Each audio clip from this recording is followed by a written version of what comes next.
So for today's video ulit guys, so may nakita na naman ulit tayo natutulungan. So nakita ko si tatay isang nagsa-sidecar. So nangongolekta siya ng mga bote. So interviewin natin siya at bibigyan natin siya ng grocery. So tara.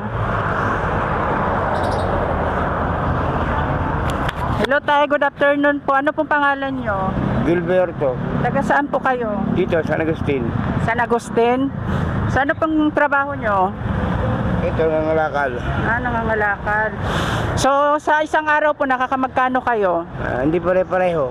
Minsan po magkano? Minsan may 200, 300 ganyan. Yung pinakamalaki 300.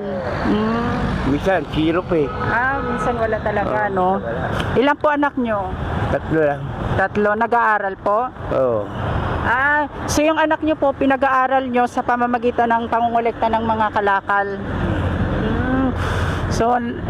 So ano, elementary po yung mga anak nyo? Elementary? Yung isa tapos na.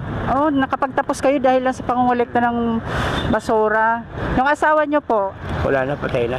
So ikaw lang po yung tumataguyod na nagbubuhay sa inyong mga anak. Ako na nanay, ako pa tatay. Kawawa naman si tatay. So probinsya nyo po?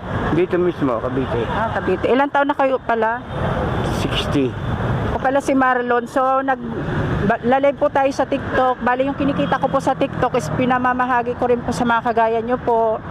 Tinutulong ko. So yan. So baka po may gusto kayong batiin sa camera. Wala naman. Wala na. So bibigyan po kita ng grocery kahit kunti lang para makatulong din sa'yo. May mga kapiyon, dakimi. So yon. So interview na natin si tatay. So pauwi ka na po ngayon? Hindi, meron na ako pupuntahan pa. Iikutin mo. Mga ilang kilometro yung naiikot nyo? Merong 100. Grabe, napakalayo. So tinitiis nyo yung sobrang init. Oo, ganun talaga buhay eh. Pagka gusto natin pumida na maganda, marangal, okay So lang. ngayon, nakamagkano na kayo ngayon? Wala pa, hindi pa ako nakakapagkuha na yun eh. So kalalabas nyo pa lang ngayon. Ito lang sa bodega. So ito po, so okay lang bibidyohan namin yung ano mo. So yun.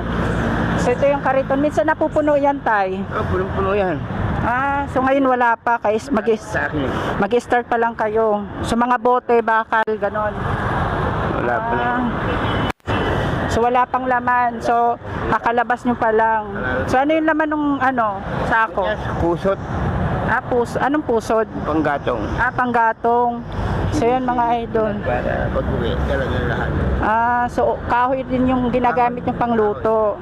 Pagka walang gas, kahoy muna. Mahal na rin ang gas ngayon. Walang gas uli. So salamat kasi pumayag kayo na ma-interview namin kahit sa kunting tulong may bibigay namin sa iyo. Yan, so at least nakatulong po tayo. So maraming salamat. So kunin ko lang yung grocery. So maagang pamasko. So ito po tay. Maraming salamat po. Thank you.